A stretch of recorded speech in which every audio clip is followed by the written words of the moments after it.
આવતીકાલે જે મોકડ્રીલ થવાની હતી તેને હાલ પૂરતી સ્થગિત જાહેર કરવામાં આવી છે। આપણે કહી દઈશું બિગ બોલમાં બિગ બ્રેકિંગ। આવતીકાલની જે મોકડ્રીલ હતી તેને સ્થગિત કરવાની ફરજ પડી છે। વહીવટી કારણોસર આ મોકડ્રીલ હાલમાં મોકૂફ રાખવામાં આવી હોવાના સમાચાર છે। નવી તારીખોની જાહેરાત ટૂંક સમયમાં કરવામાં આવશે।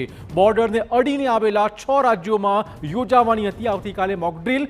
ગુજરાત, પંજાબ, રાજસ્થાન, જમ્મુ કાશ્મીર, હરિયાણા, ચંદીગઢમાં આ મોકડ્રીલનું આયોજન ઘડી કરાયું હતું, પરંતુ વહીવટી કારણોસર તેને હાલ પૂરતી મોકૂફ જાહેર કરાઈ છે। વધુ વાત કરવા જોડાશે અમારા સંવાદદાતા કિંજલ। કિંજલ, શું બધું અપડેટ?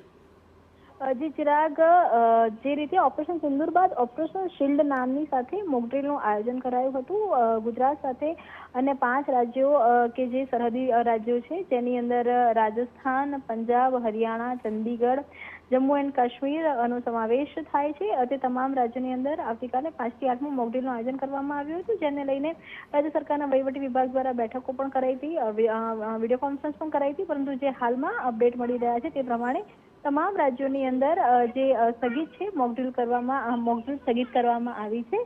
હાલાકી શું કારણ છે, સ્પેસિફિક કારણ છે તે જણાવવામાં નથી આવ્યું, પરંતુ જ્યાં સુધી નવી તારીખ ન આપવામાં આવે ત્યાં સુધી સ્થગિત કરવાની વાત છે તે આવી છે।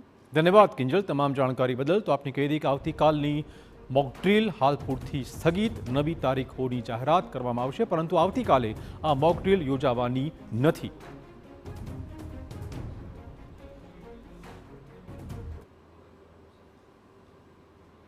એક આંતરરાષ્ટ્રીય ગતિવિધિ મુદ્દે મોટા સમાચાર છે। ઇઝરાયલ હમાસના યુદ્ધ મુદ્દે